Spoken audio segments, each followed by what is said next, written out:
Corsa's Ducati stalled on the start line just before going off on the warm-up lap, and a disgusted Troy Corsa eventually had to dismount. They attempted to restart the bike using the sort of lawnmower engine with wheel attached. It didn't work. They've pushed the Ducati hastily down the pit lane to try and rectify the fault, while poor Troy Corsa, already battered and bruised from a major get-off during qualifying yesterday. He can't even wear his chest protector. He's so sore across the front of his chest and his shoulder that he's just walked off down the pit lane pursuing his bike and hoping that they're going to be able to fire it up. But they're going to have to be smart, because the boys are arriving now to form up on the grid, headed by Noriyuki Haga, who didn't like the delay and started waving its hands at the man with the red flag as if to say, look, we want to get out here and get off round the course. We don't want to be just sitting here getting these engines steaming and hot. So the red flag is up. On the right hand side, Carl Fogarty, we wonder which pain-killing tablets he took. He was sitting there looking malevolently at a selection of 4 of them, and not liking the look of a very bright big pink one,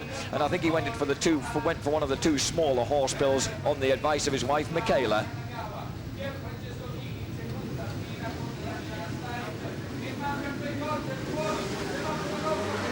We await the start, and away they go, and not such a fast start for Fogarty. Did Colin Edwards get away ahead of him? He certainly got the initial drag, and look at Pier Francesco Chili coming through from the second row. Yanagawa on the inside, but it's Colin Edwards indeed who got the move, the initial pull off the line, and it looked to me as if Colin Edwards, the man who's been fastest all weekend until Super Pole, is the man at the front, or is it Yanagawa's got there? Nori Haga's ahead of him as well, so it's a Japanese 1-2 at the moment, and it's certainly a fearful start. It is, and in the background we saw Troy Corsa coming out the pit lane, so Corsa is in this race, but he's right at the back. He's had to start from the back, and Yanagawa around the outside there. There isn't room for that, and especially not room around that man Haga. That was an incredibly brave move from Yanagawa. It didn't quite work.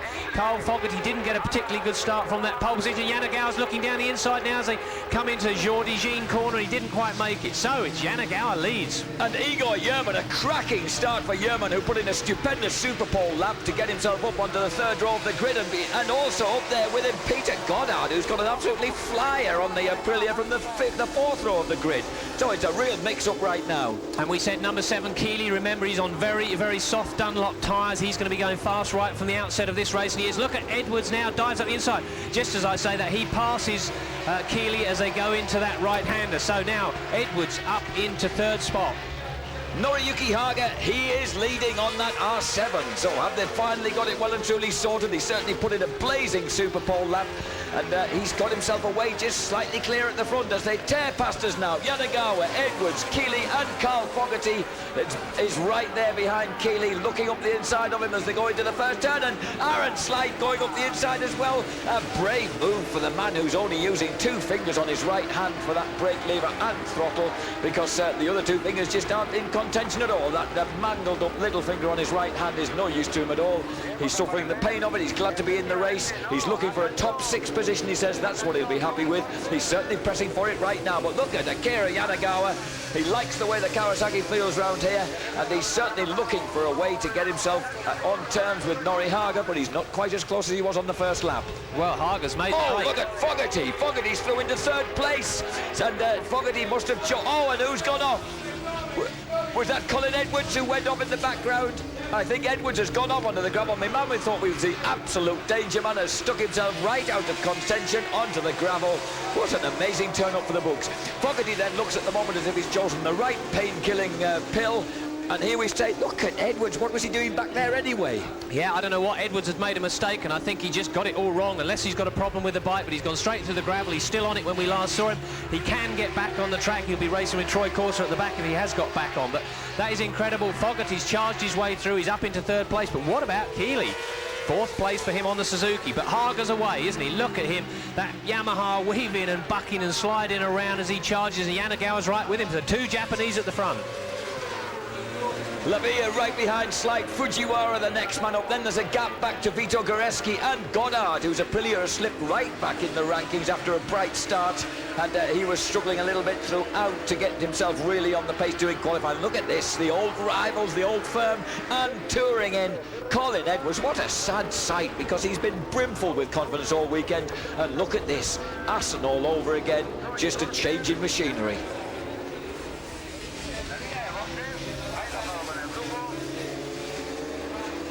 Lap 2, Haga leads. Second place, number 4, Yanagawa. Third, Fogarty, number 1. Fourth, Keeley, his bitter old rival.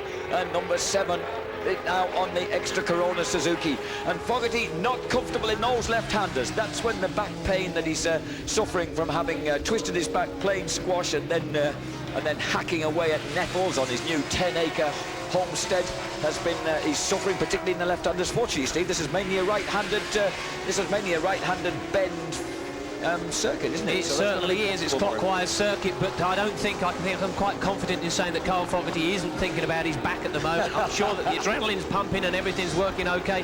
What he's interested in is chasing these two. Now, just remember, Carl Fogarty leads this championship on 135 points. Who is second in the championship? Troy Corser. Where is he? He's at the back. Who's third? Colin Edwards. Where's he? In the pits. This is exceptionally good for Carl Fogarty as far as the championship's concerned.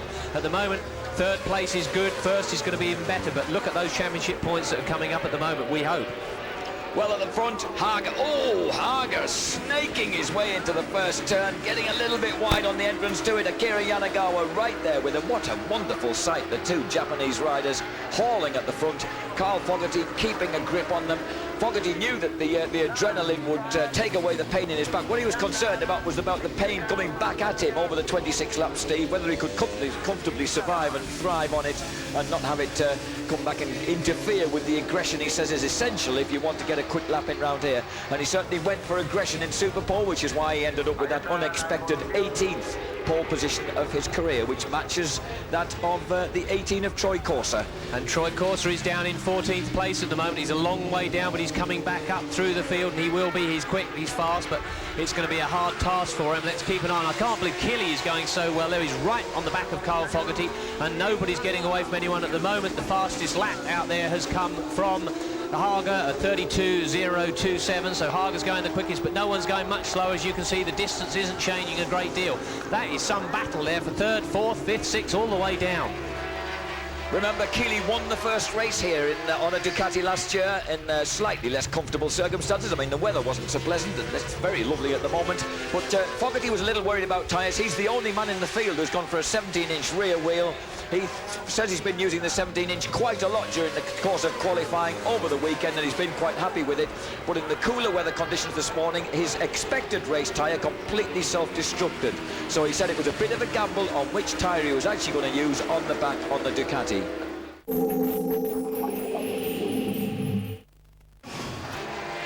Noriyuki Haga leads.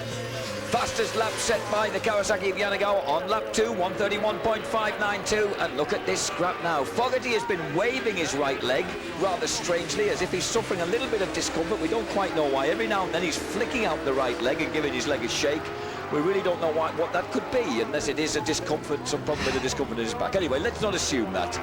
I think it is discomfort. I'm sure it must be. We've got Mark Robson and Neil Hodgson in Eurosport UK. They perhaps have maybe Neil Hodgson knows what's going on, but we certainly don't. But we assume it's his back problems that he's been suffering with here all this weekend, and I hope that's not going to interfere with things at the moment. He's in a terrific position at the moment. He looks reasonably comfortable in that third spot. His two main competitors in this championship, Troy Corser, who is moving up, started from the pit lane down in 11th place at the moment, and Aaron Slight, sadly for him, is in the pits with problems. Sorry, Colin Edwards is in the pit with problems. I beg your pardon? Colin Edwards in the pit with problems, and that was that's really a big super plus for Carl Fogarty, even if he just stays where he is, which I'm sure he's not intending to. Of course, he's just set his fastest lap, and he's in 11th place, but he's not managing to get past that little group right in front of him. So it's obvious that Troy Corser's suffering a few problems. Now we're beginning to develop two groups. First, second and third, a very short breathing space, and then fourth, fifth and sixth places, all in the hot contest here.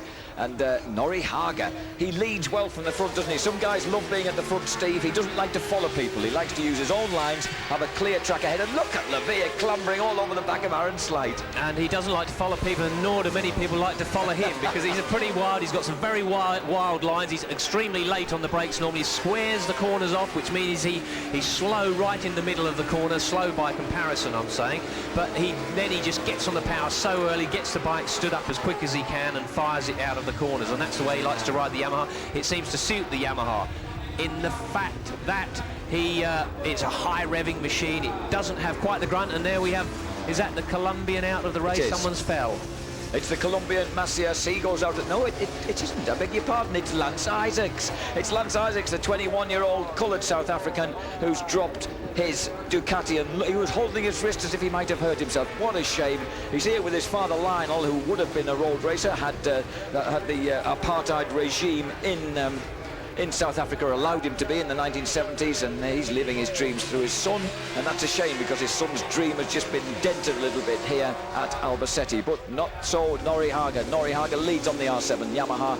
Behind him Akira Yanagawa, and hanging right in there still, and not waving his leg at us since that commercial break. You missed the leg waving during the commercial break. Foggy must know he's back on Eurosport, and he's decided not to wave his leg at us anymore. The only thing is, I keep seeing he's running quite wide in the turns. I don't know whether he does any problems. Maybe it's just the fact that he's not comfortable, but he's not holding such a tight line as the two in front of him, which is the Yamaha and the Kawasaki.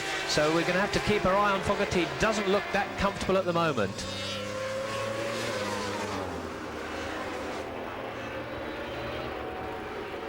The first three then absolutely humdinging into the first turn, and then fourth, fifth and sixth are the same, and behind them you've got an isolated Fujiwara, and then after that you've got Goddard, Corsa, Goreski and Yerman hauling together over that, squabbling over 8th place. So there's a cracking race. Well, there's a cracking 3 races going on at the moment here, 3 within 1.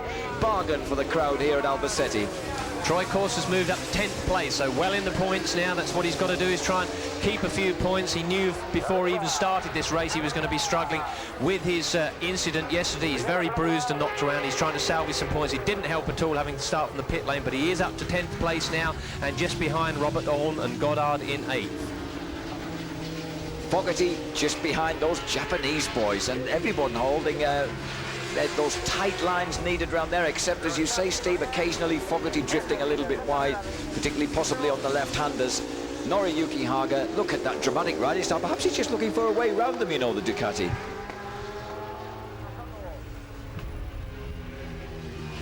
Well, we know Carl Fogarty's a superstar, but riding around the outside of those two would be a tough thing to expect. I think if he is going to pass them, my views, it would be at the end of the straight. The Ducati's running good down at the end of the straight, but trying to outbrake Noriyuki Haga is a tough task. It'll be about tyres a great deal. The Ducati generally is easier on the tyres. It's known to be easier on the tyres than maybe the high revving 4-cylinder machines that are in front of him. Yanagawa's the man that looks threatening to me. All the time he's popping up and having a look on the inside of Haga. Look at the speed down the straight. Now that's in the braking areas, believe it or not. You can see who's braking late. It's Haga and Yanagawa, and Carl Fogarty. Speeds are slower, but that's the fact he's decided to brake a bit early. But we know Carl does brake early. He runs into the corners quite well. He keeps his corner speed up, and he does struggle to pass someone like Haga. In fact, anyone would. So Norihaga, Steve Parrish's favourite man not to be racing on track. I think he's glad to have been born into a different generation. Is presently at the front with 2 men behind him, trying to figure out how on earth they can get round him. In fact, Foggy's got 2 guys ahead of him to do that with, and hopefully it looks to me as if he's just holding station, Steve, as if he's not really too concerned. He has seemed confident, and in fact his team manager David Tardozzi, even after Carl had a slow speed spill yesterday morning, described this man as being 200% in his mind. And that's the most important thing. Yeah, it really is. And very interesting then, it looked like Yanagawa ran pretty wide on the corner, whether or not the front just tucked in a little bit, but he came out of that long left-hander running very, very wide, which made it awkward into the next corner, which allowed Carl Fogarty to close in on him there. But trying to pass this man, number 41 Haga, going into the corners is very difficult because the bike's usually sideways. He's got the rear brake on, he's slamming it down through the gears, only using 5 gears on this circuit so as to save some of the gear changes. It's a very relatively slow speed circuit, if you can call 158 miles an hour slow, but this is what he said. And you watch Haga now as he rear brakes it into that corner there at the end of the straight. 10 laps of 26 gone, and they've got the problem of Vladimir Caban, who rejoined the circuit, coming up ahead of them to be lapped. And downfield, Troy Corsa now on the tail of Peter Goddard. He's got past Robert Olm, he's up into 9th place. So all the time, the brave Australian making progress. Uncomfortable low life might be on the second of the Ducati performance bikes. The good news for Corsa is that the grid, he can go back to his original grid position for the next race. It's not as though his finishing position affects anything in the grid for the second race. It's not like the David Dardozzi Ducati Performance team to have problems. They're normally so slick, so organised. Obviously there was something wrong with the bike. Corsa, I believe, changed bikes. He's now on his spare bike. They had to go back to the pits, get the other bike out and get him off from the pit lane, which wasn't much fun for him. But let's keep our eye on the front there. And I think at the moment Yanagawa is the man that looks the most threatening out of this three. On a big, did you see the Kawasaki laying a big darkie there as he weaved through that right-hander, and Killy's lost out to Aaron Slight. He's had a quick glance over his left shoulder and found that Gregorio Lavia is the man right behind him, but surprising, brave ride from Aaron Slight. He's operating his right hand on one tendon, you know, all those fingers operating on one tendon. What a brave boy. And he says he's losing all this time in this last section, through the chicane and out through this right-hander onto the start-finish straight. That's his big problem, getting through there. The rest of the track, it's just a matter of hundredths of a second, but just there costs him time. Well, if that's the case, then the boy who's won a couple of times here before in the past half a dozen years could have been right there winning again, and he knows it. But at the moment, Steve, he was looking for top 6. He's going to do a lot better. Yeah, he is, that's the way things are going, but it's going to be tiring for him. 11 out of 26 laps, so still not even at half race distance. A long way to go for this. That's not only for the rider, that's for the tyres and everything else. We're going to have to wait and see, and it's going to be about lap 17 or 18, I think, when tyres will come into play. And Yanagawa running a bit wide there. That was, he just got on the gas early there, and it ran a little bit wide at that point. So 15 laps remaining of this race, and there it is at the front. The Yamaha, number 41 of Noriyuki Haga. Behind him, number 4 on the Kawasaki, Akira Yanagawa. Carl Fogarty is in 3rd place at this moment, and everyone looking and watching what's going on. It's going to be a hard thing to change positions.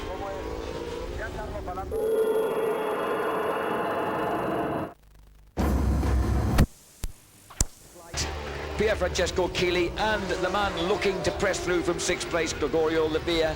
And Lavia, apparently, Steve Parrish has just pointed out, running a slightly harder Dunlop than that man number 4, Akira Yanagawa, so it could be he'll come on a little bit stronger later in the race. But of course, it's very unknown territory for both Aaron Slight and Gregorio Lavia. Slight with his injured finger, Lavia with having been laid up with that unpleasant bacterial bug for the last couple of weeks, and that's number 6. Gregorio, he's done 15 laps in training yesterday to test out his stamina and was feeling happier, but of course he's now into unknown territory. He's just 13 laps to go, so he's going to be finding out how good his stamina is right now.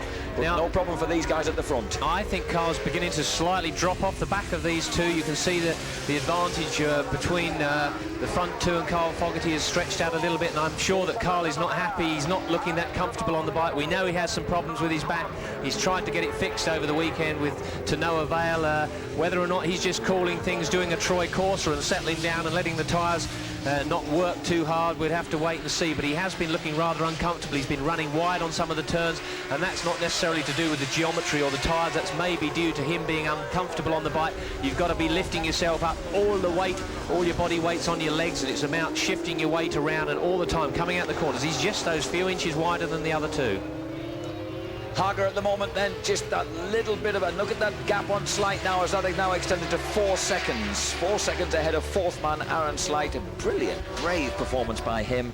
And these are the front guys. Hager-san, Akira Yanagawa, Carl Fogarty, King Carl. Inevitably, we've got some supporters here. We gave a lift into a couple this morning. We've got to say hello to Dave and Harry from CM Harbour. One of them on a Fireblade, the other on, I can't remember what they all. He was on a Senna, on a Senna 916. You were impressed that it had made it down this far, Steve. Well, it would get him home. It wouldn't be the most comfortable bike to ride all the way down to Spain on. It's a very nice machine, but I think if I was doing it, I'd have got myself on a gold wing with the radio on.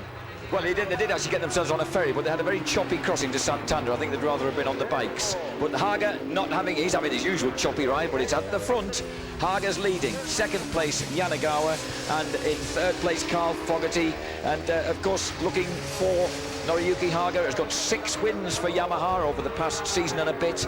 Could this be the 7th one? Certainly he likes to govern things from the front, set his own pace and use his own amount of track. The other guys are right there with him. Carl has closed right back up on those 2 front men, so it's still very much a 3-way battle, and we know that Carl Fogarty likes to win, and he's been threatened by Michaela with a party if he does so today.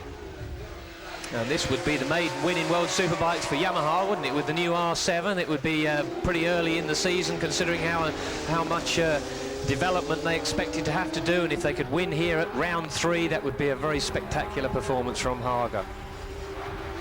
Fogarty and Yanagawa, the men who are hoping to prevent him winning, of course, and this is just great racing. They're so tight, and they're just absolutely watching one another and just staying on those tight lines all the time. If you get off that line, of course, things are going to get nasty. He keeps on using the concrete, Haga, as he goes blasting past us now, and in the background, coming past us now, Slight, Keeley, Lavia, as fast as that, and then wide open track behind these front 6.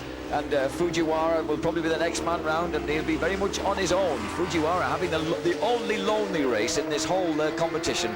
Fujiwara going past us now, and behind him there's an absolute dogfight between Goddard and Corsa, and then further back another dogfight, Robert Ullman Goreski chased by Igor Yerman.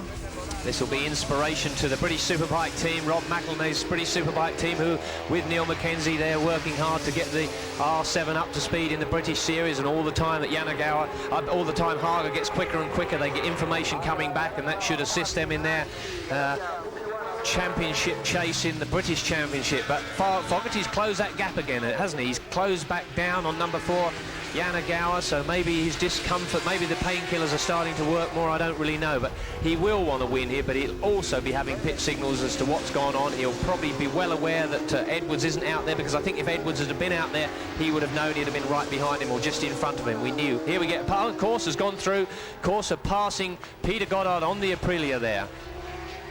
Just sliding neatly up the inside, so that puts Corsa through into 8th place behind Fujiwara, so he's collecting some decent points, considering not only is he riding hurt, but he started off from the back of the grid. Nori Haga, he started off from the front of the grid, glances over his left shoulder as he arrows out of that final turn ahead of Yanagawa and Carl Fogarty.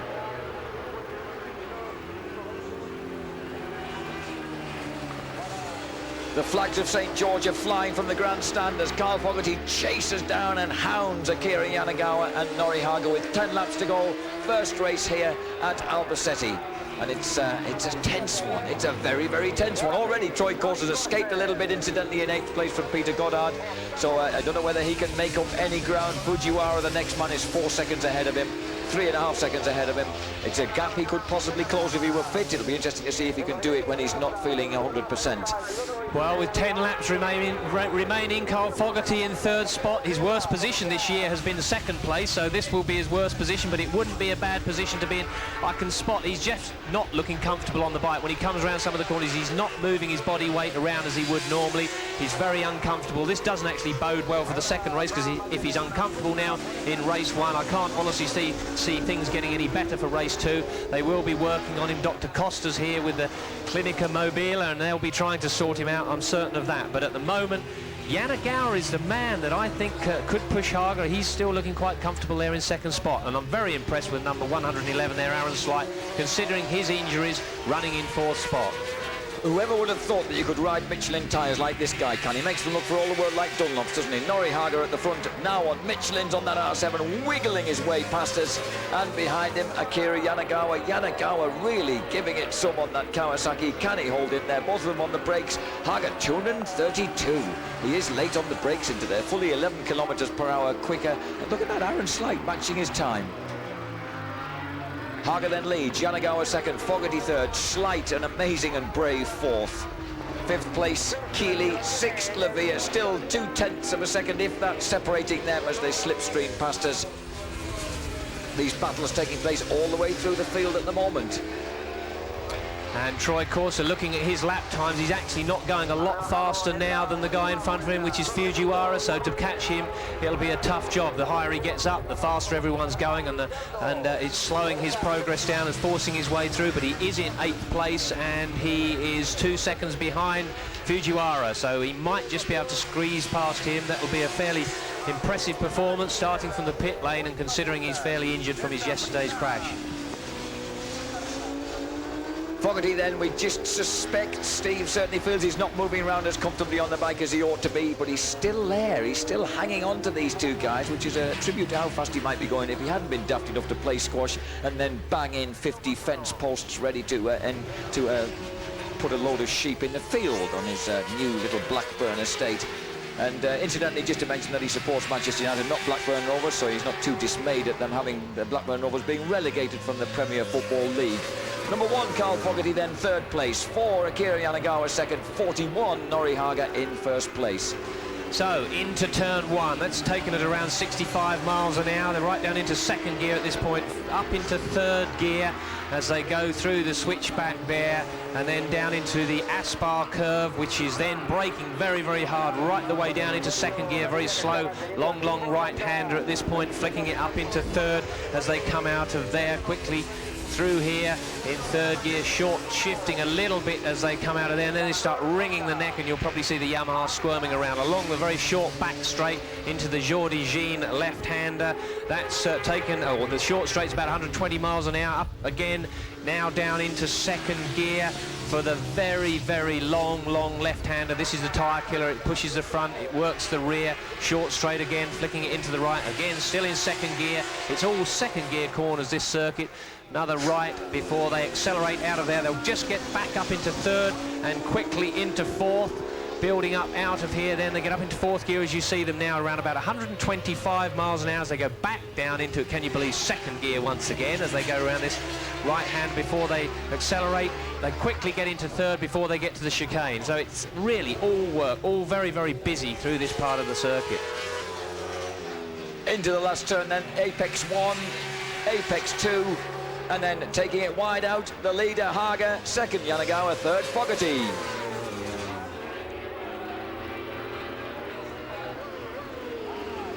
Once again, 19 laps completed, and Fogarty's just lost the toe slightly. 7 laps to go on this 26 lapper, but no one's lost the toe here. Look at this. Aaron Slight still holding on there. Lavia just looks as if somehow he's got to find a way past. He went for those slightly harder compound Dunlops than this man, Yanagawa.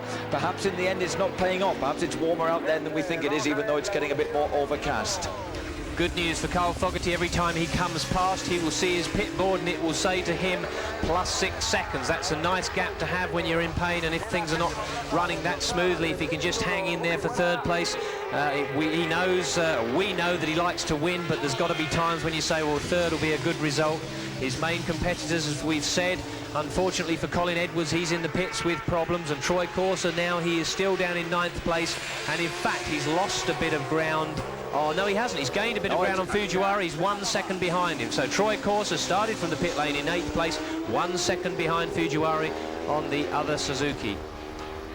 So Corser beginning to close down for that 7th place. He could possibly sneak that 2nd place in by the time. Look at this. Look how consistently this man Haga is riding. He's certainly got himself on a perfect race pace. 132.7s he's putting in at the moment. 131.4. In fact, 131 point is just almost a second slower than he did for his front row position. So consistent Nori Haga at the front. Now, I never thought I'd call him consistent, but he's racing this consistently. Consistent Nori Haga at the front, and Akira Yanagawa equally consistent right behind him, but not quite managing to get himself right on terms. And look at this battle for 4th place. Aaron Slight, Killy, and still Lavia looking for a way past for the crowd.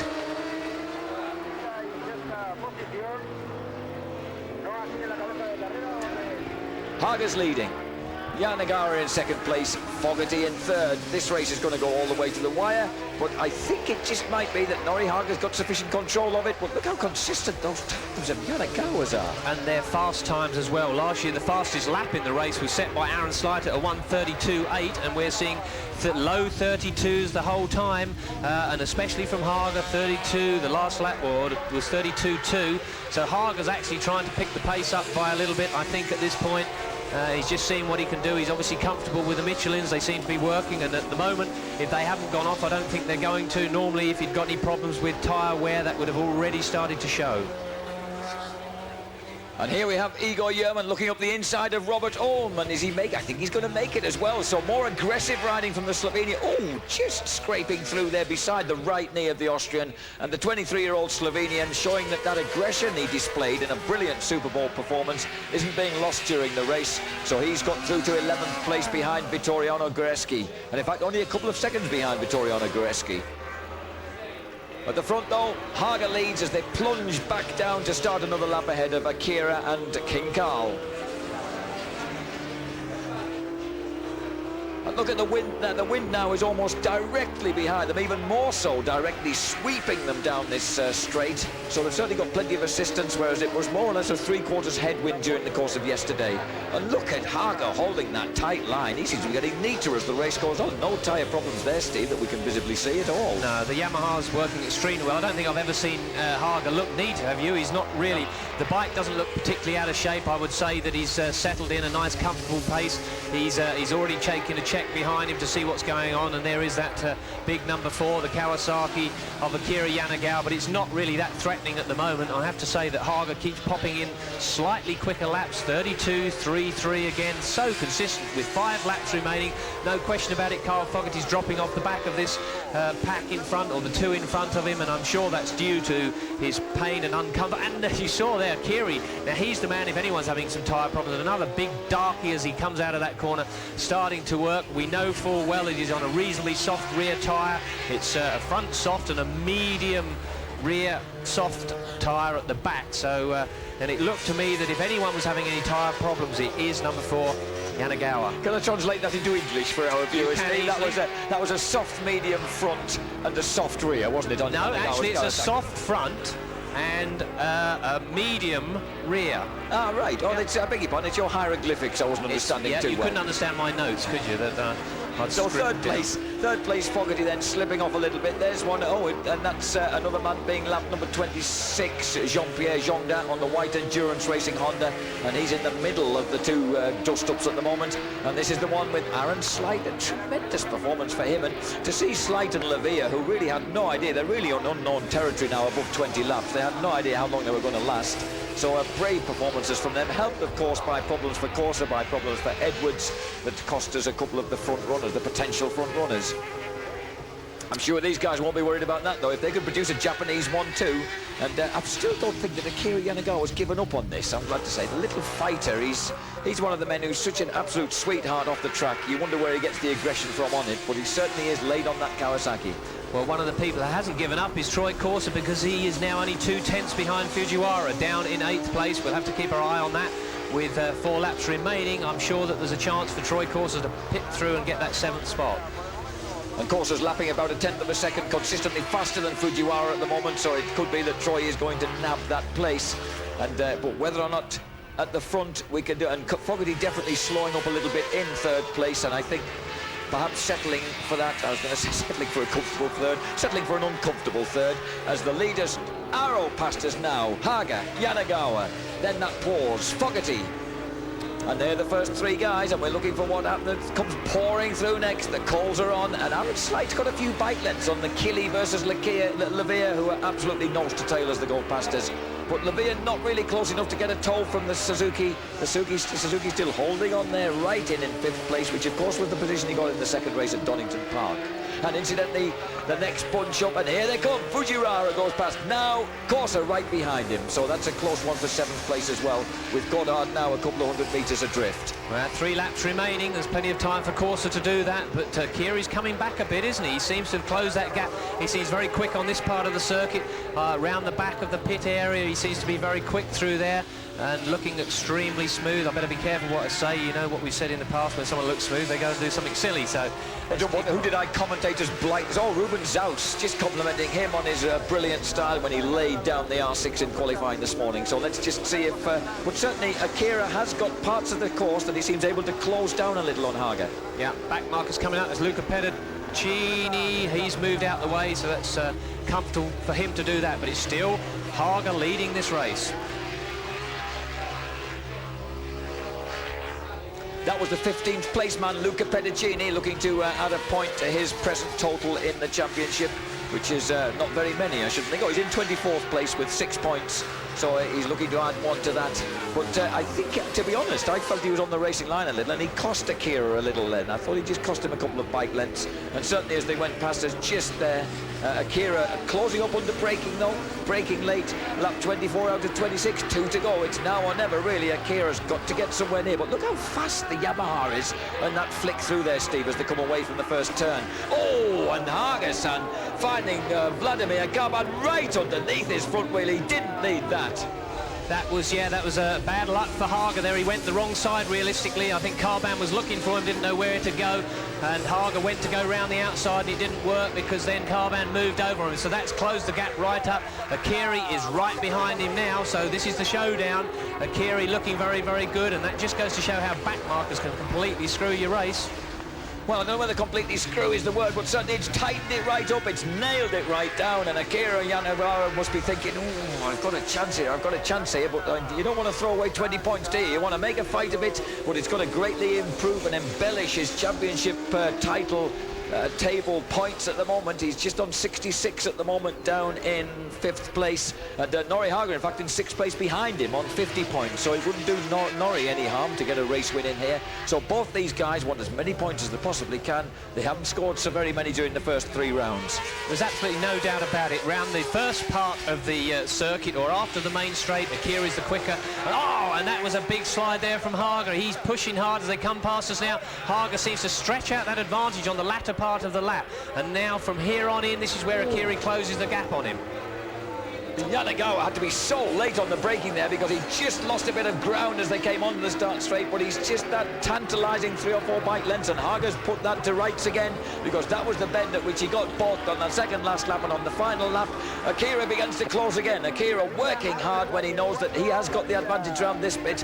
It must be frustrating for him to be able to just close that gap down a little and then just not quite nail his man. But of course, one thing, living with the guy, how do you get past him? Yeah, well, I think from now on in, I'll be quite frank with you, Haga from here on in is quicker, it seems, or he was on the last lap. From this section on, he's the quicker of the 2 on the latter part of the section. As we spoke a little while ago, Troy Corser went past here right behind Fujiwara. He's going to struggle again to pass him because Fujiwara had 2 or 3 bike lengths on him. Let's keep an eye on this. The last thing that Haga needs to do is make any silly mistakes. We saw him have a big slide the last lap. He's just got to keep those wheels in line, and I think he's got this race in the bag. It can only really happen into the last turn if Yanagawa's going to get him, and I don't think that's going to be the case. That was a long, cool look, wasn't it? Haga took over his left shoulder as he exited the right-hander then, and I think he's got this well under control. I think that both of them have absolutely ridden the bikes to the limit, and both bikes, of course, neither have had a victory yet this year, neither Yamaha nor Kawasaki, so this is going to be quite a moment, isn't it? I hope Niall Mackenzie's cheering back home for his virgin Yamaha chances as the R7 takes its first victory ever in World Superbikes. Nori Haga's done it, doesn't he look chuffed? And in the background, Carl Fogarty, a sound, solid 3rd, and coming towards the line now. Here's the battle for 3rd place, and Aaron Slide punches the air exultantly, and doesn't he just deserve to? And that man, number 6, Gregorio Lavia, should be the disappointed one, and he would have hoped for better than that. But anyway, 6th place is good enough as a basis for improving on the second race, and of course he's had some pretty weak points up till now. And look at this run for the line now at the absolutely neck and neck.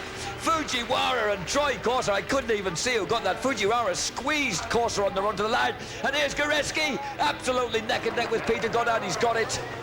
And what terrific finishes here. Igor Yerman just behind them. I couldn't see it. Fujiwara got it, didn't he, by a zillionth of a second there for 7th place out of Troy Corser. This man doesn't mind. He's won the first race for Yamaha's R7.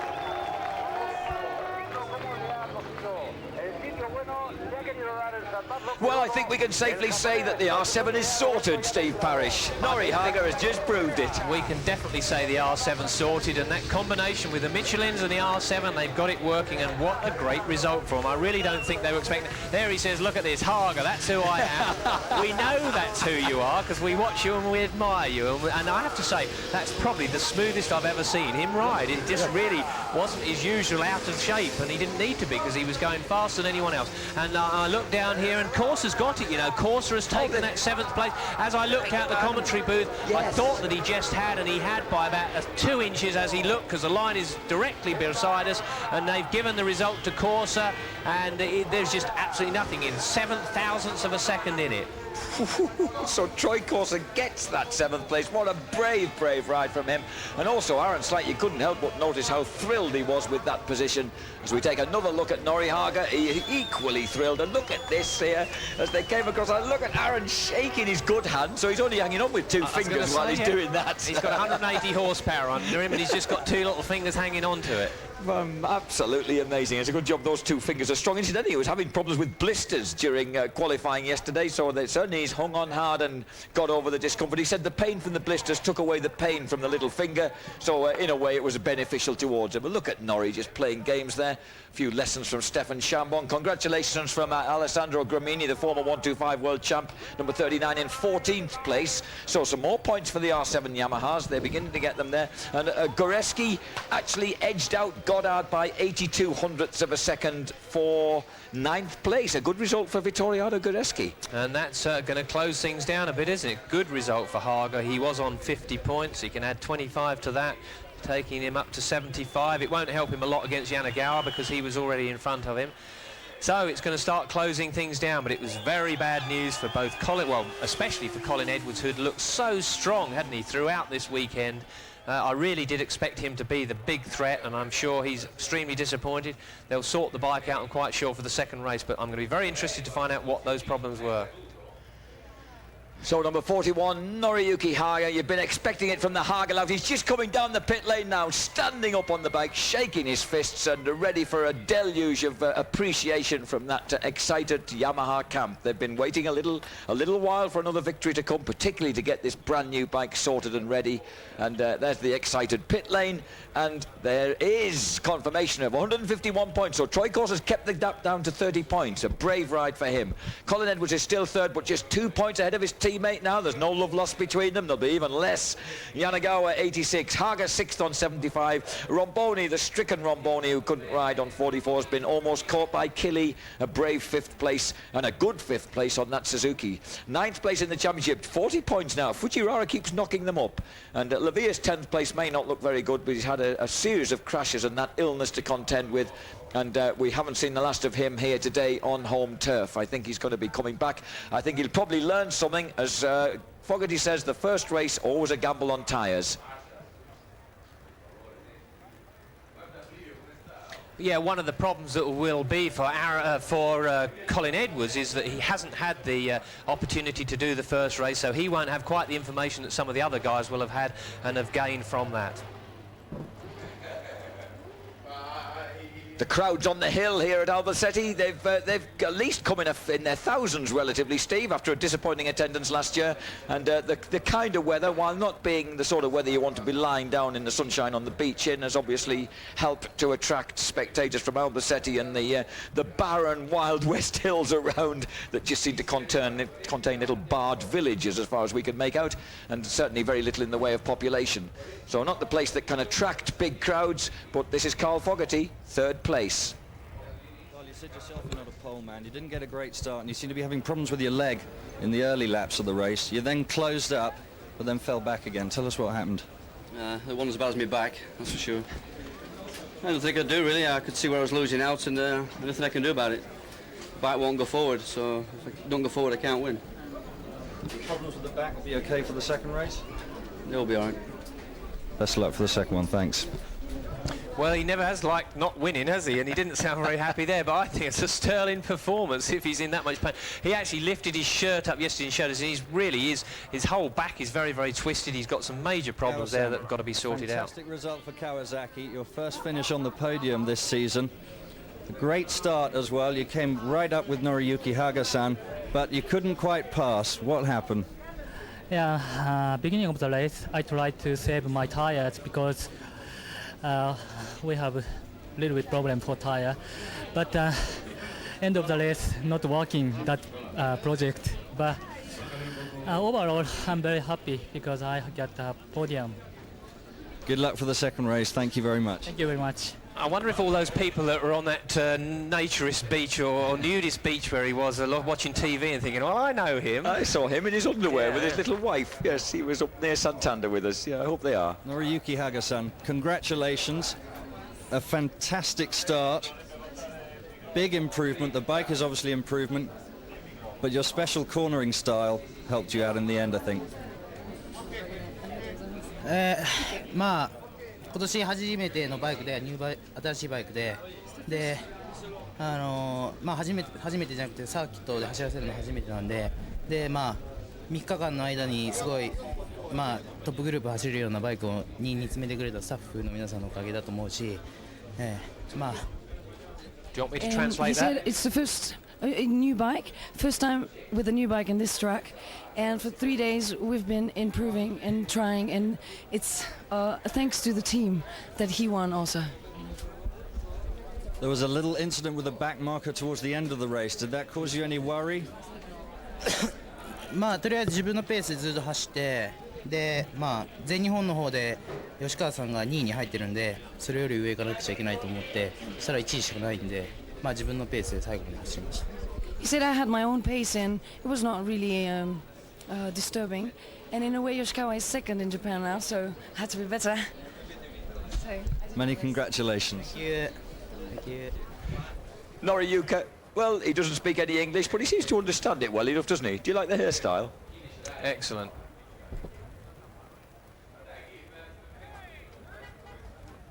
The celebratory wheelie, Noriyuki Haga. He's won the first race here at Albacete, his 7th World Superbike victory ahead of Akira Yanagawa. Carl Fogarty, a thoroughly disgruntled 3rd.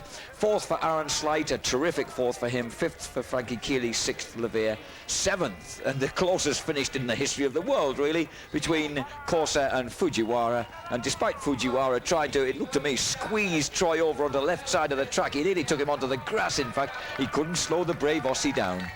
No, it doesn't get any closer than that. Carl Fogarty sat on the, or he's even leaning against the wall there. He doesn't look at all a comfortable chappy, but right at the top there, and even at the top, it doesn't make him much taller, does it, is Haga? So Haga wins it. Haga wins it. The R7 has won the first race here at Albacete, and remember we've got a whole other one to come, as well as the super sports action and the sidecars, which will probably be Steve Abbott and Steve Webster, the 2 British leaders of the championship, the sidecar cup championship together. But right now we're looking at celebrations from race 1 here at Albacete in Spain, and a very, very thrilled little Akira Yanagawa getting his flowers, getting his trophy. Less thrilled Carl Fogarty. The bike won't move forward, and if you can't move forward, you can't win. Thank you. Can I get off here now?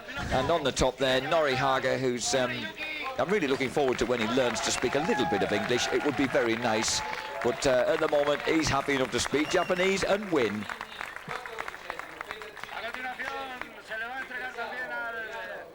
So Nori Haga has won. 2nd place, Akira Yanagawa on Kawasaki. 3rd place, the Ducati of Carl Fogarty. And Fogarty, though, leads that championship by 30 points. It's a pretty sound gap at the moment at this stage after round 4 of the 13-round series. But of course, this is, I beg your pardon, round 3.5 of the 3.5 of the 13-round series. And this is good news for the championship. Yamaha winning. I mean, we've had a Ducati that's won the first 2, and everyone was saying, oh, they're going to walk away with the championship. Yep, and we had a Honda at Donington Park. Now we've got a Yamaha here in Spain. So I think Carl and, in fact, Troy Corser will be quite thankful that they're probably not going to stick a load of weight on their bikes and slow them down, because it's proven that they're not always the fastest.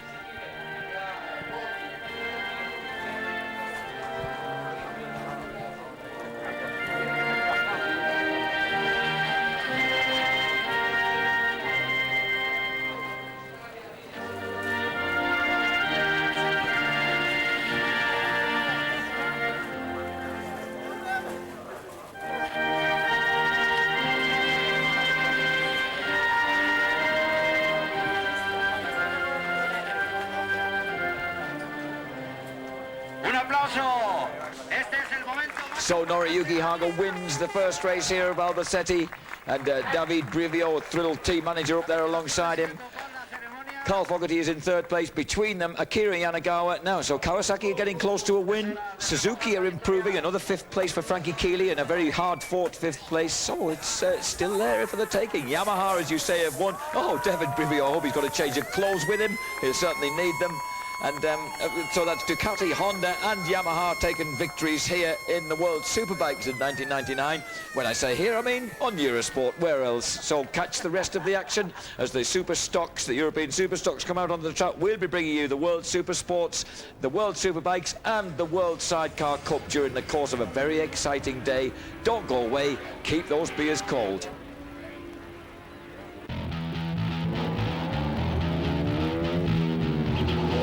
Schweiger Leinwand hält und im Werbespot Vater eines Fußballs sicher nicht in Erklärungsnot geraten.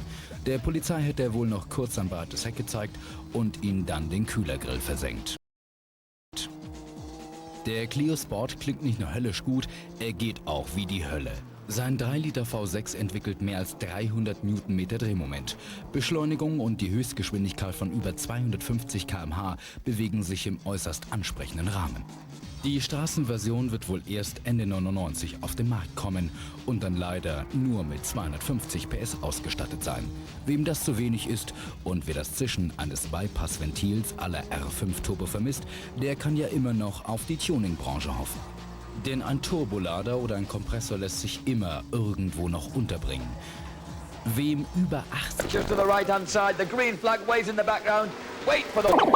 Fogarty gets the power down in majestic style, but look at Hager coming across, right across in front of Colin Edwards, who gets buried in the pack, and Yanagawa streaks through to clean up right at the front, pass across the nose of the Ducati and whip across Nori Haga, which is a brave thing to do, and Yanagawa's got the start he possibly wanted in the first race when he actually just lost out to Haga and couldn't find a way through on the first lap, set the fastest lap of the race on the second lap, but could never find a way through thereafter. Akira Yanagawa leads, and look at Haga trying to find a way round Carl Fogarty straight away, and we're already straight into an absolutely blinding 26 lap race.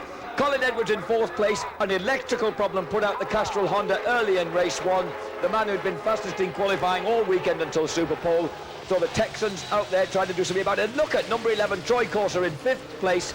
Remember, Troy battered and bruised, unable to wear his chest protector after a big crash yesterday. A fuel pump problem meant that he had to start from the back of the grid in the first race, and he hauled through to 7th place, a fine showing indeed. So Corser and Slight, the two men who are the ones who are suffering with injuries, they're right in there in the top half dozen, and suddenly this is looking absolutely wide open. Fogarty has got through to 2nd place ahead of Nori Haga, and already there's a gap opening up mid-pack in front of Vito Goreski, but look at Fogarty in pursuit. Fogarty apparently has changed his tyres. I'm Jack Bernigal, Steve Parrish alongside me, and look at Nori Haga going inside. Foggy, whether he's changed his tyres or not. And looking round on him as they go past us, they're absolutely side by side, but Foggy's had to yield, has he? Or has he held on to it? Well, and look at Colin Edwards up the inside. And Fogarty has got through. He stayed there in 2nd place, but Edwards goes through on Haga there, so Edwards up into 3rd place. That's exactly what Carl Fogarty needed in 2nd place. He didn't really need to be swamped by Haga in these early stages. We know Carl's experienced enough to let those tyres warm up. They are slightly different. He's changed the sizes of his tyres for this 2nd race, so he'll need to just get himself dialed into them. They will have a different feeling to them, there's no question about it. Beautiful place to be in 2nd place. Now is Colin Edwards into 3rd. He's got a lot further than he got in the first race, no question about that. So Fogarty 2nd, Haga 4th, behind Colin Edwards, number 5. And behind them, Troy Corser, brave Troy Corser, 7th in that first race, and look at him getting down to it. He's beginning to look a bit more comfortable. They've obviously worked on him between races, tried to ease the discomfort. Gregorio Lavia, who was a little disappointed with his 6th place, he's in there in front of Frankie Kinney, who made a very dumb start from the 2nd row and lost a lot of ground right off the start on the Astara Corona Suzuki. He's got teammate Fujiwara behind him. Those are the guys, because there's no one else in sight, really. 9 guys, nose to tail. They are the men, and look at this, Nori Haga. Nori Haga must have been a bit astounded to think that he got 2nd place and find himself 4th in the space of the start and finish straight, but that's what happened to him. And this man, Colin Edwards, I would think he's got the aggression he needs to tackle this Albacete track, because he'll be feeling a bit peeved about that electrical problem that put him out of race 1. And look at them going past us down the straight here. Edwards already tried to take a sniff up the inside, but Fogarty also looking inside Yanagawa. Yeah, Colin Edwards is going to be the fresher of all these. He hasn't had to do the first race, albeit he's got the least amount of experience as to what the tyres are going to be doing as the race gets underway. But he'll have had that information from the... And Haga goes through, I think, into 3rd place, so he certainly has a look. And does he dive through? No, he didn't, but he had a serious look at number 5 there, and Haga has a serious look at everything. Every little gap that opens up, he's got that Yamaha front wheel tucked in there. So, as we said, Colin Edwards, number 5, 3rd on the Honda. He'll be the fresher of the bunch here because he didn't do the first race. I'm sure he'd rather be tired out than having done the first race, but that's not the case. But Fogarty looking real good in 2nd place behind Haga, number 4.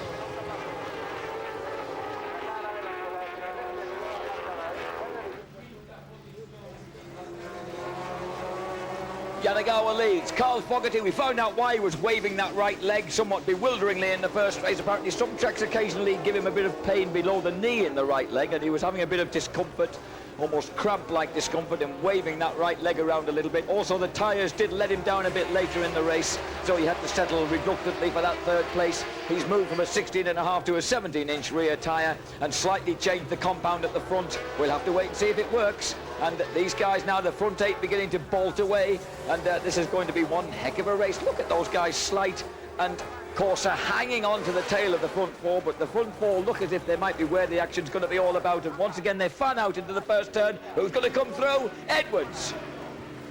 He gets in there, so Edwards goes into second place. He ran a little wide, but you can afford to run a little wide on that corner because immediately you come to the left-hander where you're on the right line for. So Edwards goes through into second place, and we knew all weekend that Colin Edwards was going to be a threat. He's been very, very strong throughout qualifying. He's looked very comfortable. He's been very confident in himself, and he is fast. And Hager just took an amazing dive, or he tried to make an amazing dive on Carl Fogarty. Fogarty is not having any of this whatsoever. Slammed the door shut, and he just needs to stay in that third place. He can't afford to let Hager past him if he wants to win this race, and we want him to win this race. He's on about having a party later, isn't he? He is. Michaela said if he wins today, then we'll have a party. Well, at the moment, that party's looking like it's going to have to be hosted by possibly Emi Yanagawa if things go according. But look at the way that it looked for a moment as if Edwards was going to nutmeg 2 in 1, but he certainly slid gracefully underneath Carl Fogarty, no problem at all. Late on the brakes, in he goes. Those Nissans playing him up extremely well. But look at Hager giving Carl Fogarty a hard time. Hager, of course, his confidence must be sky high after that first race win. I would think that means you realise that you can win and you can go out and do it again. Well, Hager's well aware that he can run with Yanagawa, who's at the front at the moment, but to get there, he's got to pass Carl Fogarty, and he's also got to pass number 5, Colin Edwards. And Edwards, I think, is the quickest man on the circuit. We look at the lap times, and he is, but by 0.04 of a second, so there's nothing in it whatsoever. But Edwards is slightly the quicker person on the circuit. So that high-speed freight train, just look at them snaking through the left and the right, and then going out into the second gear curvatures at the back of this Albacete circuit. A packed grandstand in the background. The Spaniards attracted by the prospect of Gregorio Lavia, who was fastest first aid. Look at Hager going for that inside. He's got it this time. There's nothing that Fogarty can do to close that. And it's the left-handers that Fogarty's feeling the discomfort from his injured back. And that looks to me like he's got to take an awfully wide sweep into there. Fastest lap, Colin Edwards so far. Norrie Hager, the danger man. Yeah, Hager then just gassed it up out of the slow corner, the first gear corner, and just stuck it underneath Carl Fogarty. Nothing he could do about it, a real block pass, because when Carl would have been running quicker in the middle of the corner, there was a big Yamaha right in the way, and so he's had to settle for 4th place at this moment. And again, Yanagawa just backs her in there, rear brake, slamming it down through the gears, big black lines, and he gets it in there. Now, let's see what Edwards can do. I think he'll just be settling just at the moment, checking the pace out, but Edwards has proven that he can run quick round this circuit. The Honda works extremely well here, and I think he's going to be the danger man. I'm fairly certain of that. Yanagawa will be getting a pit signal. It will say +0, and not only is that signal saying +0 for second, it's for third and it's for fourth. And it's not that much further back to Aaron Slight and Troy Corser. Slight has got in front of Corser, so Slight feeling the slightly better of the two by the looks of it. And right now, look at this, he's got underneath. Yanagawa loses it. Colin Edwards confidently takes the lead. So, and absolutely, look at this. Hager doesn't want him to get away. Whatever is going to happen, Norrie wants to be there somewhere near the front, and he's going to look up those inside lines again, or indeed those outside lines, to try and unsettle Akira Yanagawa. Yanagawa must know him well enough, and he's going for the same precautious move, and he makes it work. He sticks it up there, and you really have no choice. Yanagawa, he must have just not known that could happen, because of course it was behind him that he did that to Fogarty 1 lap earlier. Hager, is that a fair move, Steve? Yeah, it was a very fair move. I have to say that he just got on it. He got on the inside, and once you're on the inside, there was nothing Yanagawa could do. The piece of track he wanted was filled by that little Japanese man, number 41 there. But Edwards, when he passed, there was no nip and tuck at all. He came down the start and finished straight. He got the speed, he got in the start, and just slammed it down the inside with plenty of room. He made it look very, very easy. So Edwards, I think now, will keep an eye on these lap times. The fastest lap in the first race was a 1:31.5 from Yanagawa, and I expect to see that time tumble now from the number 5 Honda. So he's got a clear track ahead of him, but can he get away from Nori Haga? Haga's head's down, his knees out, his head's out. As long as his head and his brain is in, and I don't want to see it left in the toolbox as we've seen before, because Haga really, he's going to struggle to stay with the Honda, I believe, at this moment. I think if he can stay tucked in there and see what goes on and don't do anything silly, but we know where he's fast, so we come down over the start and finish into this corner where Edwards was very quick. We look at the track speed, track times there, and Edwards 2:37 to 2:28 on Haga, but that is in the braking area those times. Shortly we'll come to the hairpin, and out of that hairpin is where Haga's been very, very quick, and he's been stuffing it up the inside. So you'll see he comes down here, quite a tight line, he runs a little bit wider, and from this point on he turns that power onto the Yamaha and slams it down the inside, but he's realised he's met his max this time because the number 5 Honda is right where he wanted to be. And so Colin Edwards must have seen, or at least sensed, what was going to happen there. Thought, no, no, my son, you stay behind me. No, no, my Norrie-san, you stay there. Carl Fogarty's struggling a little bit just to keep on the pace of these front guys. He's got to hang in there at this stage of the race because he doesn't want it to disappear from him on laps after 6 laps of 26. There's 20 laps to go, and Aaron Slight bravely tucked in 5th place ahead of Gregorio Lavia, who's put paid to Troy Corser. Kili, Fujiwara and Goddard rounding out the top 10. Goddard in another dogfight with Vito Goreski, as in race 1, with Andy Mecklau and Robert Orm keeping them company, and Igor Yerman, who's just done his fastest lap. So there's all sorts going on right down the field here. And at the front, Nori Haga tried to find a way past one of the most confident and talented men in world motorcycle racing, Colin Edwards. Yeah, a lot of the riders, including Carl Fogarty, said that Edwards' number 5 Honda was going to be the dark horse and the threat. I don't think they quite realised it was going to come so early. And there you see Haga, you can't even see him. He's tucked right behind that bike. I would say the Honda has the speed down the straight, and it is very difficult to establish that speed track time. And Haga running so fast into the corner, that's unusual, because normally he's the guy that squares it off, stops it in the middle, and again we come round to this place where he's fast, and he's down the inside. Oh, he can't quite make it. Now he'll start to run a little bit wider, and then he'll turn that Yamaha. It turns good, he'll cut back in, and he has a look again, and is he going to try? And he does. He goes on the inside. Oh. Haga does a copybook pass once again, and he's able to keep the bike down and keep it tight. Normally you wouldn't expect anyone could do that. They'd run wide. So number 41 Haga on the Yamaha takes the lead. What a stupendous, audacious performance. And oh, what happened then? Was that just cement dust? I hope that wasn't an explosion. Was Edwards going up the inside then? No, he couldn't quite make it. And that wasn't cement dust, that was dirt from the side of the track, and Haga said, eat dirt, emphasis. He ran out wide, cut off the end of the concrete, he went wide off the concrete, used a bit of grass, kicked the dust up, and got his head down. Now, I don't know if I can watch much more of this. The Yamaha leads, the Castrol Honda is in 2nd place, Kawasaki 3rd, Ducati 4th. And look at this, watch this pass of Nori Haga's. Once again, 3rd person he's done it to, only this time Edwards loads of room. He never even had to pick the Honda up. You see, he's running in there fast, and then he just stops it in the middle of the corner. There's nothing Edwards could do about it. He was able to keep the bike down nice and tight. The Yamaha really does turn well. We know that it's a lovely little light machine developed around the 500 Grand Prix bike. It doesn't seem to quite have the speed at the moment. This will be interesting, but he has already stretched some advantage. So Haga-san, and he's maybe 6 kilometers per hour slower in that braking area, but it doesn't make a great deal of difference. He's still hanging on at the front. Fogarty's still just got a toe off that front 3 on the Ducati. Where is this going to all end? Oh, and sideways again. Nori Haga just steps that back end out as they go through the right-hander. And look at the way Gregorio Lavia is beginning to pressure Aaron Slide for 4th place. And for 5th place, I beg your pardon, and of course he would like to improve on his first race, 6, because he's in front of his home crowd, and we want the Spaniards to come and watch World Superbike racing because it's the tops. Look at this.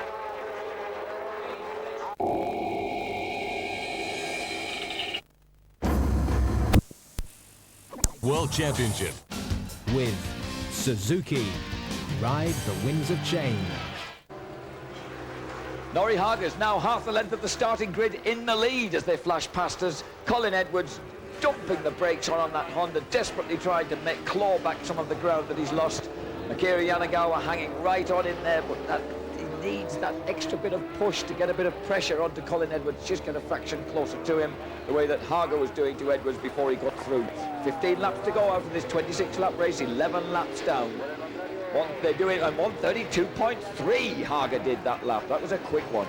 That was a quick one, but I just saw number 4, Akira Yanagawa there. He was having a look at the Haga line as they came around the hairpin. He was weighing it up, seeing if there's any possibility of it as he closed in on Edwards there, and I think that's a possibility for... oh, wow. Oh, Haga! What has he gone and done? Why has he done it? Unless something's gone wrong with the bike, I don't know, but 41 Haga there. I think possibly the bike has broken. And Nori Haga, it looks as if the Yamaha R7 might have quit on him, and this battle suddenly is for the lead. Oh, what a... Oh, isn't it amazing? Oh, and look at Akira Yanagawa, inspired by that, going for the lead just then, trying to hook up underneath the Honda. But remember, that's that Kawasaki, well, it's not necessarily the fastest or most easily manageable bike in the world, but Akira, he does ride it hard. Colin Edwards leads, second place Yanagawa, third place Fogarty. All these three guys, Steve, their spirits must have been uplifted, dare I say, by Haga's exit. Yeah, I really don't know whether Haga's bike broke or what happened, but it was a rather brave thing to ride into the gravel at about 90 miles an hour, but he managed to wrestle it to a halt, and we'll have to wait and see exactly what went on, unless we can get a replay, unless he did just run wide. But if he ran wide, I don't think he'd have got off the bike, he'd have tried to power it through. Yamahas have had a few problems. I hope that hasn't struck him, but anyway, he's out of the race. So Edwards has been gifted the lead, but not so easy, is it? Because number 4, Akira Yanagawa, is sticking with him all the way. And this is the place that Yanagawa has been looking, and he's going to look for the Haga line as they dive in the inside. Number 18 there gets out of the way, and so he should, because that's our Colombian Fred Perdomo. He moves over, and he won't believe how fast these guys are going. No, you wouldn't want to try and hang on to these blokes. I just wonder if it looked to me as if Yanagawa just can't flick that Kawasaki sufficiently to get on the Haga line. The Haga line is a Yamaha R7 line, I suspect, and getting that Kawasaki there ain't so easy. Oh, look at the way they're slewing one, and there's an identical formation behind. Aaron Slight, once again, less by a Castle Honda. Aaron Slight bravely hanging on in front of Lavia and Keeley. Wow, what a performance by the man with 2 fingers on his right hand, or at least 2 working fingers on his right hand.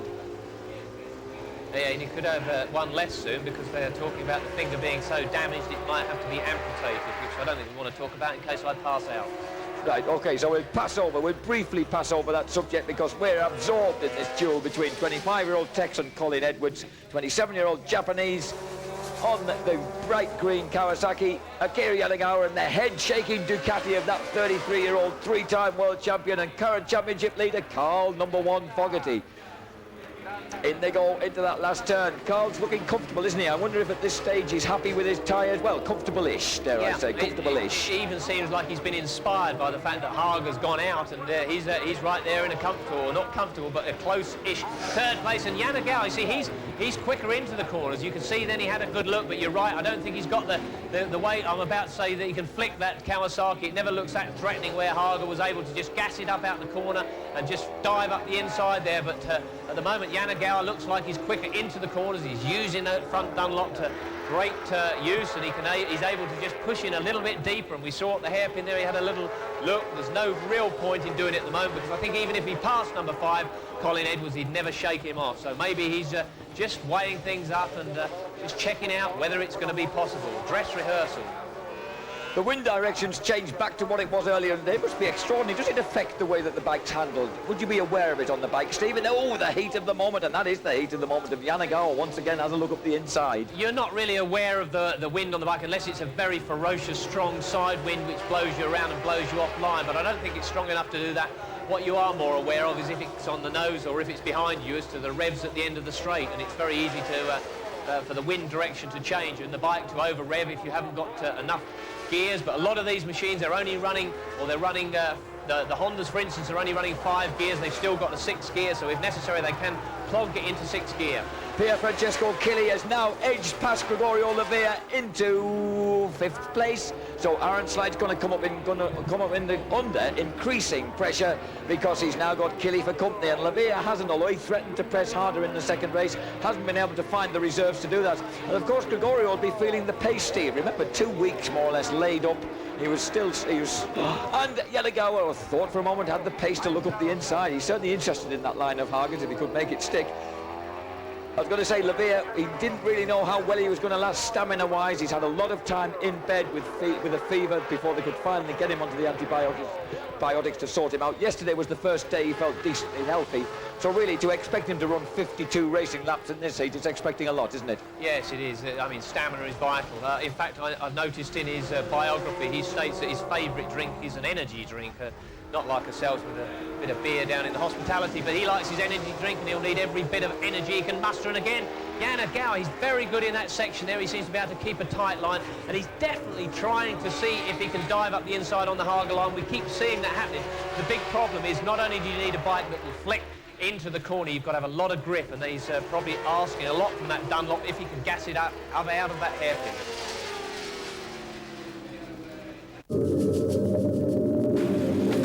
Does a desperate dive up the inside and runs them both wide. That could leave it wide open for Fogarty in third place because he's right there. Lap times again. The lap times have dropped off quite a lot. They're down into the 33s at the moment. In fact, Carl Fogarty put in the quickest lap just before this. So, yeah, times are dropping off. That could be that they're all pretty much have got the same problems. Admittedly, Edwards on the Michelin, behind him is Yanagawa on the Kawasaki, running the Dunlop, and behind him is Ducati. So 3 different bikes, 2 different tyre compounds, and they're all virtually identical as far as lap times. These are the 3 guys fighting for the lead then. Edwards 5, Yanagawa 4, Fogarty 1, streaming down into the first turn as Lavia and Killy storm past, followed by Slight, Corsa, Fujiwara. So all sorts of battles going on for the Spanish crowd here at Albacete, and these are the 3 men at the front. The Castrol Honda, Colin Edwards, oh, and Yanagawa's shoe. I thought for a moment Yanagawa really had made that up the inside count, but Colin Edwards is so determined. He must know he's there, but he just is so determined, so confident in planting that Honda that he can just run him off, really. Yeah, it just seems, again, Yanagawa didn't really have the confidence in the front tyre to just let it roll in there and squeeze that front brake anymore, because that's it. But that's the place to pass. If he can get through there, he can just run wide on the hairpin if necessary. As long as he's down the inside of Edwards, I would say that that would be his favourite place to pass. That seems to be where he's got his best chance. They come out of that corner there, and you can see every time he runs out there, but he can't quite get up the inside, and that's just about confidence. Well, it was Freddie Spencer who said you can win a race on the first turn, and I did feel that Yanagawa's blistering start when he actually took that initial lead was exactly what he wanted, but he needed to hang on to it and didn't. And that seems to me have been a rather vital point in this race, because once he's got someone in front of him, then the utterly likeable little Japanese rider doesn't necessarily seem to have the sheer aggression and the bite to make a pass stick. That's the Kawasaki in second place. Fogarty in third place, the man at the front still Colin Edwards. He obviously likes to race at the front. He's sticking himself there and staying there. Again, Yanagawa moves out of the slipstream, can do nothing about it. He'd have to pass the Honda and the Honda's right knee, which is a quite considerable width. And so through the first turn, we saw Edwards take off his rip-off visor and flick that out, and they come through down to this place where Yanagawa's always looked very threatening on the inside. Not this lap. Perhaps he's just saving himself, and he's going now. This is the Hager line, round the outside, cut back tight, gas it up, straighten it up, and just force the thing down the inside, but he's not able to do that. So round the long left-hander before they come onto the very short back straight, which they go up into 4th gear. They get up to about 120 on this point here into the what's known as the Jordi Jean left-hander. That's taken in 2nd gear, and another short straight now before they go into the long, after here, the long left-hander that seems to go on forever. This one here, and again the Kawasaki comes out of there. You'll see, he hasn't bothered trying to cut the inside at that point. 2 right-handers, 2 2nd gear right-handers. Yanagawa has a bit of a slip there. So this is the second of the right-handers now before they then come on to another very short straight. They get it up into 4th gear, and again about 125 miles an hour before breaking down into another 2nd gear corner. Yanagawa in 2nd place. You know, he only managed a 7th place here last year in the 2nd race, no points in the 1st race, so he certainly already had a far better day than he enjoyed last year.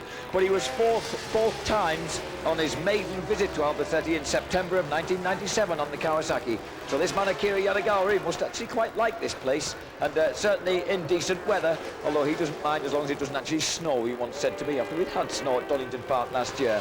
And Yanagawa still holding on in there. Fogarty desperately tried to catch.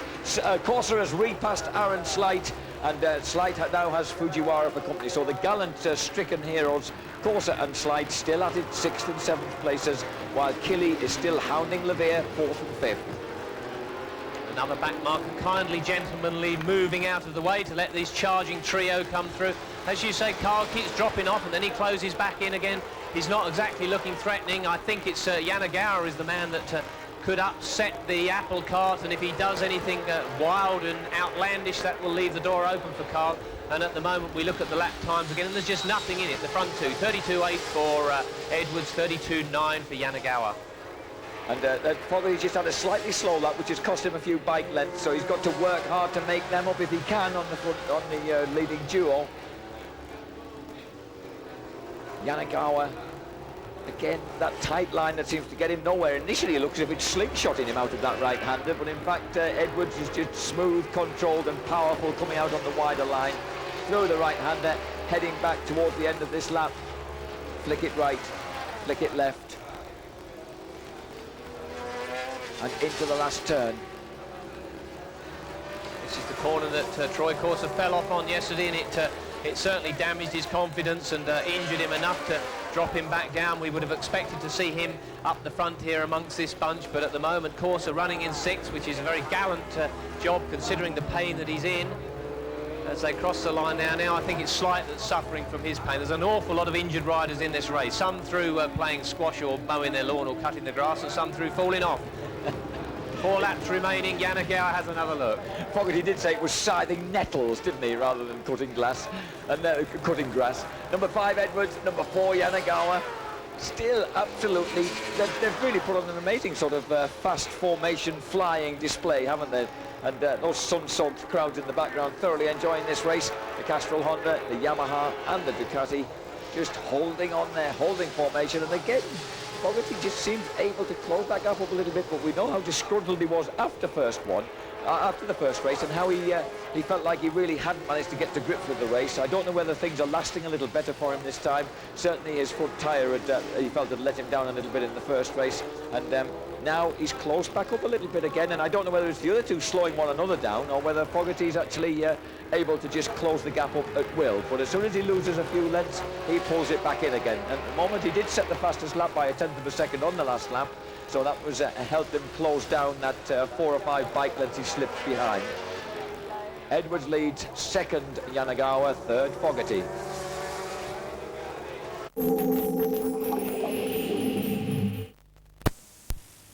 Start and finish straight up out of the behind the windscreens. 3 laps to go. Now we're getting into the part of the race that means most of all, because it depends who's leading when the checkered flag goes out, where the points go. Remember, 25 to win, 20 for 2nd, 16, a mere 16 for 3rd. Right, now we're about to see who's the hungriest. Is Yanagawa hungry enough to really push and try for this? He goes on the wide line there. This is the place that if it had been the Yamaha of Hagas, he'd have definitely dived up the inside there. Is Yanagawa, has he got the confidence in the front and in the rear and in himself to pass number 5 Edwards? Edwards has looked like he's on rails the whole race. He's been so smooth, so consistent in his lap times. He will probably be thinking, well, if he hasn't passed me by now, he's not going to. The only other thing that can happen is Edwards might pull the pin and see if he can just pop in a couple of quick laps. What he'd like to do is start that last lap with a few meters, and again Yanagawa takes a totally different line as they come out that long left-hander, but it doesn't seem to do him any favours at all. So Edwards now, if he's going to pull the pin and go for it, he's going to have to do it.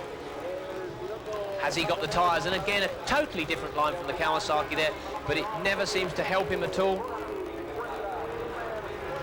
Akira Yanagawa right in there, in the thick of the action for the 2nd race in succession on that Kawasaki, but he got a little bit of a head shake on, lost a bike length or 2 to the Honda. Carl Fogarty bringing himself right back onto the tail of the Kawasaki. They come past us now. Edwards, Yanagawa, Fogarty, faster than I could say it, and look at that, they're right together as they go into the right-hander. And Gregorio Lavea still in there, still hanging on in there in 4th place, just a whisker ahead of Pier Francesco Chili. Chili's becoming the 5th place merchant. 5th in the 2nd race at Donington, 5th in the 1st race at Albacete, 5th right now with 2 laps to go here at Albacete. And Troy Corser is edging away from Aaron Slight, who's still got Fujiwara uncomfortably close to him. Just as Colin Edwards has Akira Yanagawa uncomfortably close to him. But if Edwards has lived with the pressure this long, it's going to take an awful lot to dent the steel of this Texan. We know just how strong in the mind he is. He knows that the first race was, oh, and who was that? Was that Fogarty again kicking up the dust? Someone certainly had a back wheel over the edge then. Yeah, I didn't get to see who it was. I think it might have been Colin Edwards, because Kiri Yanagawa is all over him, really all over him at this point. So whether or not Edwards ran wide, but someone was chucking the dust up. Perhaps he was just under flick the dust up to get in everyone else's eyes. I don't know, but we're shortly, something's going to happen.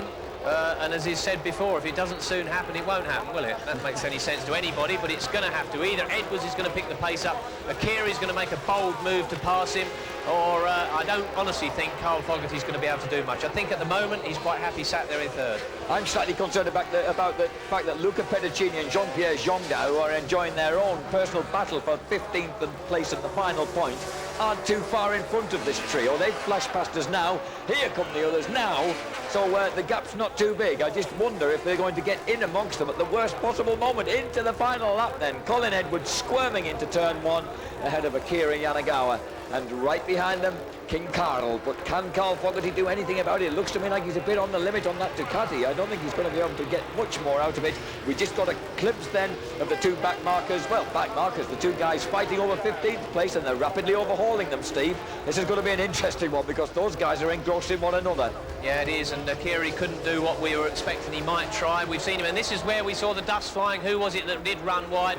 None of them at this point, and you're right, the back markers are going to come into play in this, and it could be nasty. They're looking, that's good news. Number 26 there. That's Jean-Pierre Jongdao. He has a look, and he knows exactly they're coming.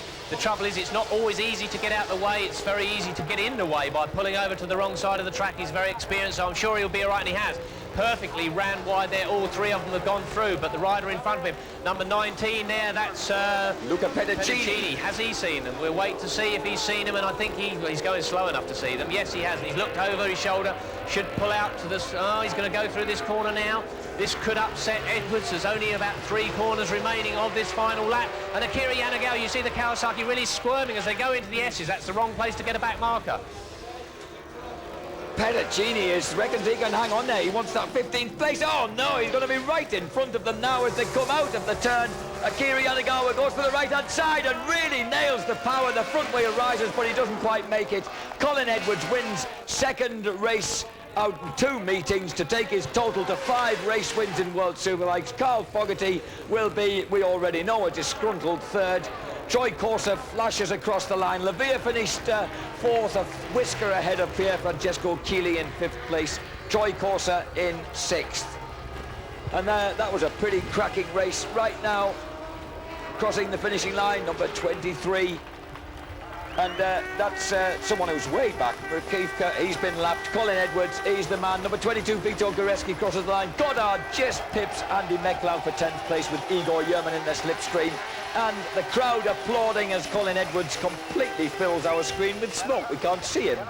So Edwards has obviously been enjoying having a look at the way that Nori Haga celebrates victory. Haga, remember, looked as if he might have had this race in the bag. We think there must have been some ailment, struck the R7, so the second race victory for them didn't come, but the 5th race victory for Honda and Colin Edwards.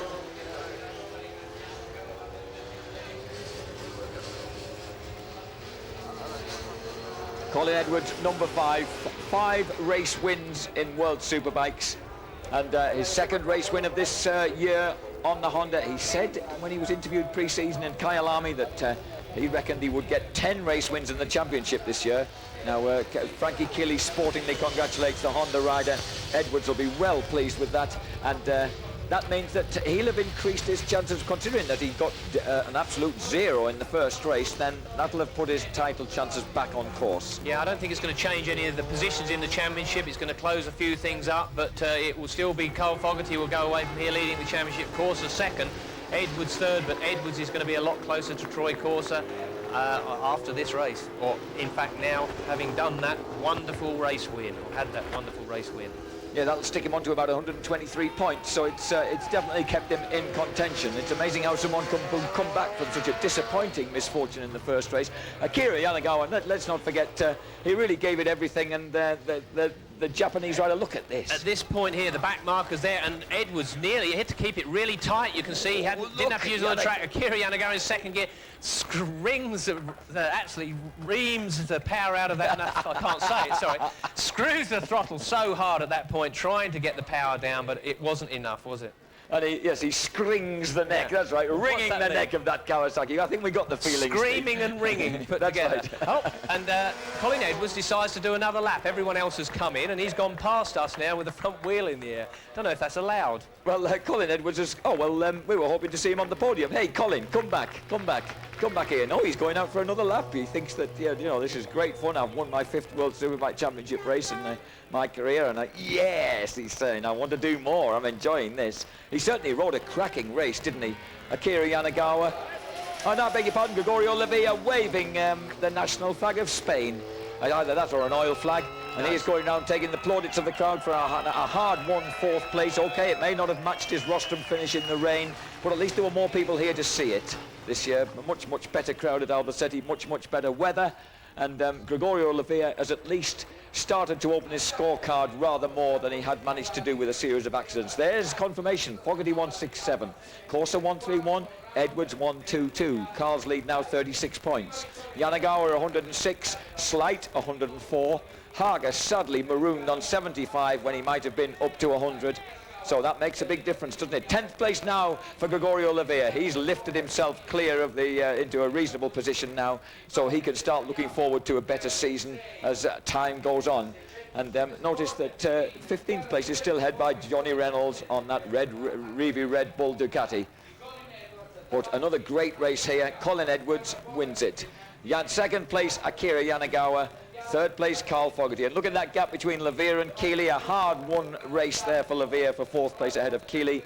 And Corsa, a brave ride. Slight, an equally brave ride, just holding off Fujiwara, who on each occasion lost out by a fraction to his injured opposition. 9th, Goreski, 10, Goddard, 11th, Meklau, 12th, Igor Yerman. I think this has been a bit of a turnaround event for the Slovenian, as Colin Edwards bunny hops the Castrol Honda down the pit lane. Down the pit lane and came very close to tipping it over.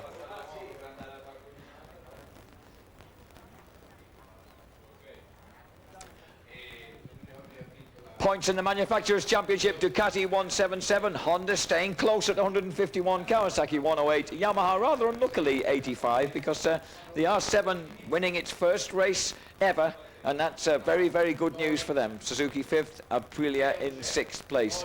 And the Aprilia with still a fair bit of work to do to get onto the pace of it. It sounds beautiful, but it's just got to go a bit faster as well. Of course, we'll be on a very different course in 2 weeks' time at Monza, when sheer horsepower will count for a great deal more, will it not, Steve Parrish? It certainly will. Speed will count, which is down to aerodynamics, not weight, because they all weigh 162 kilograms, but it's the way the bike produces its power and its aerodynamics. And there's a very disappointed Carl Fogarty ignoring the camera, picking at bits of skin and fingernail, and definitely not happy. You can see, in fact, distinctly unhappy. 3rd place again.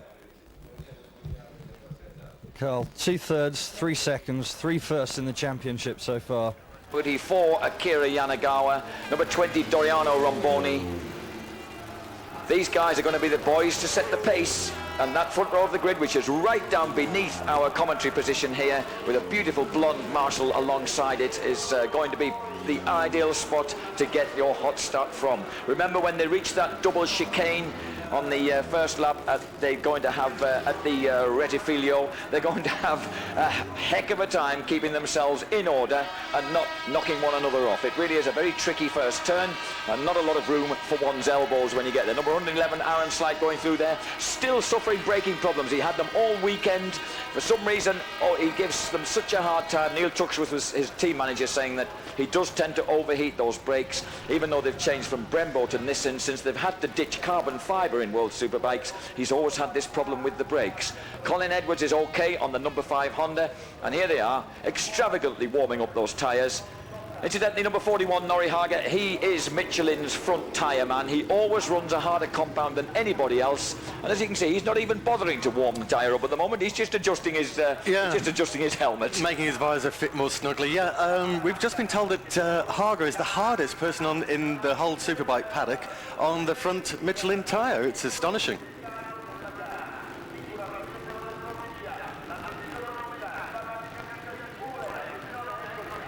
The grid begins to form up then with Doriano Romboni, the first man. He's keen to get on with it on the left of your screen.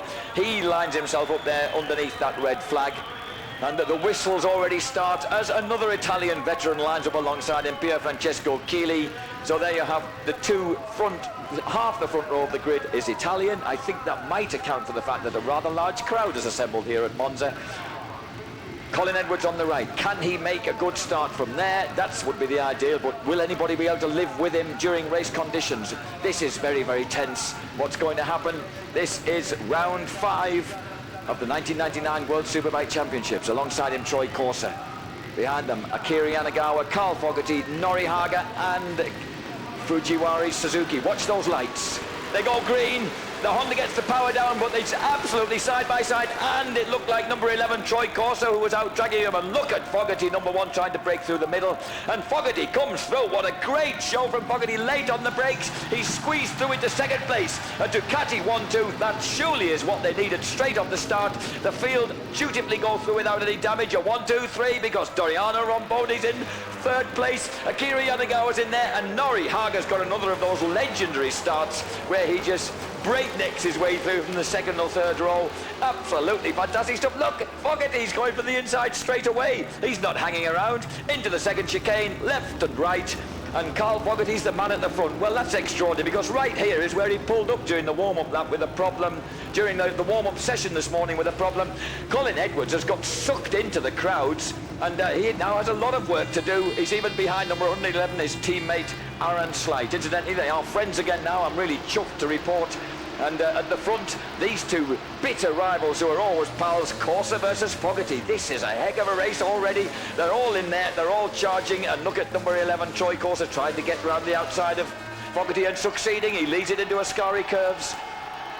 And listen to that crowd, a Ducati 1-2-3. What better can you get at Monza through Ascari? Yanagawa in 4th place, 5th place Nori Haga, Mark.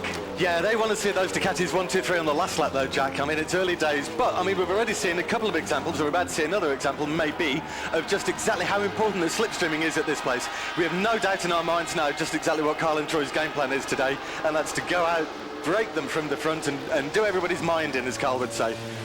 Well, that's what they're trying to do, is they come onto the starting straight, out of the parabolic, and now wind them up to 6th gear and top 300 kilometres per hour. And Troy Corser's the first man through. Corser leads, Fogarty, Romboni, Yanagawa, Haga, Slight, Colin Edwards in 7th and Killy in 8th, and already one of the Aprilias is down. That's Antonello, I believe. So Alessandro Antonello, the development rider for Aprilia, his first ever Superbike race, and he's dumped it on the first lap. What a disappointment for him. Crying shame. He had a fantastic Super Pole. He had a fantastic weekend all the way through up until that first race. Still, he's got another race to come later on in the day. Second bite of the cherry, as Mr. Whittam used to say, so you never know. Meanwhile, back at the front, these two are making a break on Doriano Romboni. They're dropping him off.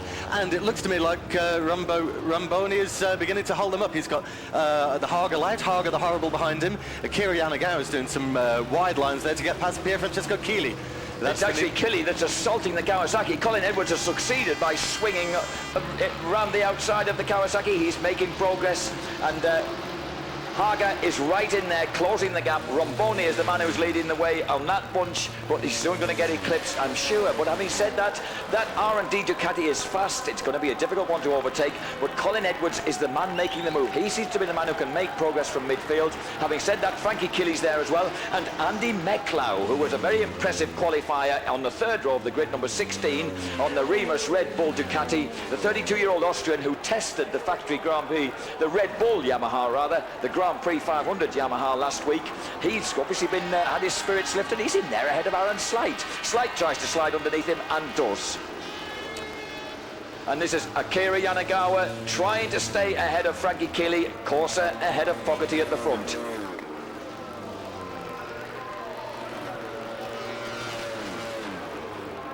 That was a 1:46.533 lap from Troy Corser, fastest lap so far. 1:46.692 for Carl Fogarty, a 1:48.645 from Romboni, and therein lies the tail of the race so far, because these two boys have opened up the gap. The reigning and former world champion. But look at this, Romboni is suddenly completely eclipsed, and the danger man himself, Colin Edwards, bristling with confidence, has pushed the Castrol Honda through into 3rd place. Remember, Honda have won here every year since 96. Fogarty won a race in 96. Kozinski won a race in 97. Edwards won both of them last year, and that we really wouldn't bet against them winning one or both races this year. There's number 5, Edwards. Aaron Slight trying to find... Oh, and he gets underneath Romboni. Oh, and he's put the Italian down, or at least the Italian was so surprised by the move that Aaron made that he went down himself. Oh, I hope he hasn't hurt himself. Romboni waving his obviously has damaged himself when he went down. Yeah. And just when he was feeling completely fit again, his right wrist was mended. I think he might have broken something down Nasty there. accident. He got his right leg tangled up with the back end of the bike there. That must have hurt, must be sore. It was a bit of a wild move actually there from Aaron. It's not sort of the place that you really want to go in hard and try and do the job, but that is a crying shame for Doriano. Colin Edwards, meanwhile, has got a lot to make up against these two. It's fantastic to see these two running away like this. Interesting though, Carl's letting Troy do all the work. He's not doing anything about slipstreaming and trying to come out. He's just sitting there. Carl must be backing off as he's coming down these long straights, just feathering the throttle slightly to stay behind him.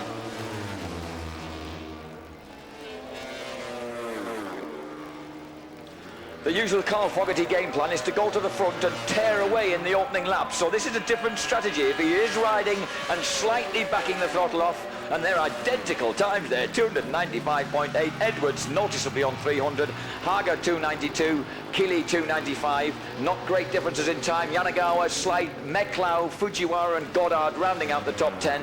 And here we see again, oh! And Aaron did rather dive underneath Romboni then, didn't he? He did, yeah. He knifed him a bit there, and you saw Romboni's right leg and ankle get actually trapped underneath the inside of the bike as it fell over, and possibly even underneath the back wheel. Very unpleasant, very painful, but please bear in mind that the riding wear that these guys wear, the whole gear, top to bottom, boots are as technical as leathers and helmets now. They're laden with carbon fibre. They do reduce the impact of a lot of injuries, but all the same, you're still lying there being tended. Not a very nice situation at all. At the front then, Troy Corser leads. He takes a long look back because he probably wants to see what the gap is over Fogarty's shoulder there. Sure. I think he was just checking to see who was there and how far back they were, and he would see that it was Colin Edwards, and Fogarty making a move up the inside. Is he into Ascari? He does. And interestingly enough, Troy and Carl have actually been slowing down on these last couple of laps, while Edwards and Hager, the Lager out, and Keeley and so on, and the rest of the chasing pack have been speeding up. So their little gap of 3 seconds nearly is being whittled away. At the moment, 3.2 seconds between the leader and Edwards, but it looks less to us now, sighting them as they go into Parabolica, and they've had their fun coming into Parabolica before now on the last lap of last year. They certainly did. And Troy Corser's tasted that gravel and had a flirtation with those airbags without quite making it as far as that. A very brave recovery for fourth place indeed.